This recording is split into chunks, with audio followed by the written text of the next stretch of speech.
Maayong adlaw ka natong tanan karon man mukot kita ay amoy ni ako mga kaibanan way lain kundi ang mga choice no si Charles, si Clint Peter, si Sansot sanan si Chabe ayan pangagwapo ini na mga bata so manlarga na kita amoy ini an ato view kuman ay pagkagwapo sa dagat medyo dugyom-dugyom lang ang panahon amoy ni sila ay nagkaway-kaway taraw kay basin tahay makakilaw kami sa unahan. So nakaabot ni Dazon kami dito sa spot na amo pukutanan diri guys pintada gazud na isda no. Dili gazud diri mazero basta ani ka magtaktak ng pungkot ay pagkagwapo in taon diri. Tan-awa tinaw na punto kahunas. So law nga mga kaibanan na mas gana dinhi magtaktak kay medyo hunas. So madto nagtaktak na ang mga choy. Ako nagtrabaho kalingaw ra masika video pero nagtuwa ko nadabo kuha ko man kay medyo linaw ang panahon dili karadyaw suga. So adto continue kay pagtaktak tapos way line ako taghimo kun dili mag video sa mga view hampan nag selfie kadali tan-awa to kawaynganan gwapo-gwapo na tisoy na kalingaw ra masika pa cute dito sa Pambot pero nagdaya ng swerte. So kuman magtagubtob na ta kay Sharo gasuyay mutuyoy nan ito birada sot amo to si Bayat to kasi mag-utokay sa amo kuman ay pagkatinaw kahunas laman isahay mo sangyad na namo Pambot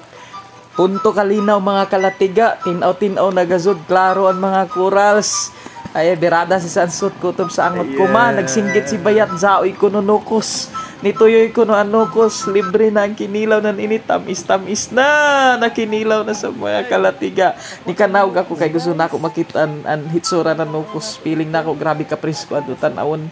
so naghinahinay ako tan-awa paghikita na ako nan nukos tagkuha ni Chabi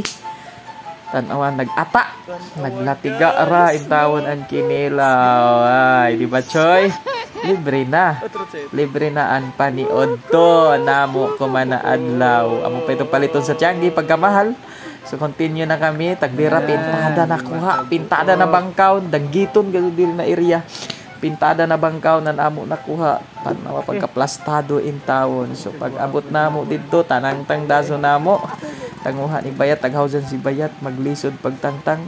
kay amoy-amo pa ni udtohon tapos amo nadto Zao sila Auntie Bagata sa si Auntie Kristen shout out sa amo mga kaibanan amoy ni amo kuha tanan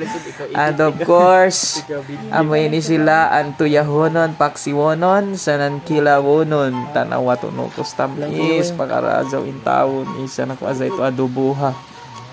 so ako tagpakilaw zaon kan Auntie shout out again kan Auntie Bagata na listo magtimpla, listo magmikos-mikos. Naghiwa na kami ng kinilaw kay medyo magutom na kay almost mga 2 o'clock na ata ni or 1 o'clock in the afternoon. So paspasan nato ang paghiwa kay para maplastar na. Tapos si Manoy Peter nagkuha ng gasol bisa sa saunasan say amo gasol tanawa nagpaksiw si Manoy Peter daob na sab kuman ang bahaw kuman daob ang kaldero tanawa pagkapresko in tawon sa namo plato zaon ra sa box tagmikos-mikos na ni Manang Kristen iskadusina na bitsen ni Manang Kristen ang kinilaw naglatiga ay kalabi sa sabaw sa mga onata guys. Oh, yan na yung mga tingog Dazon. Tamis ang amo pa ni Odto. Thanks for watching mga kalatiga. See you tomorrow.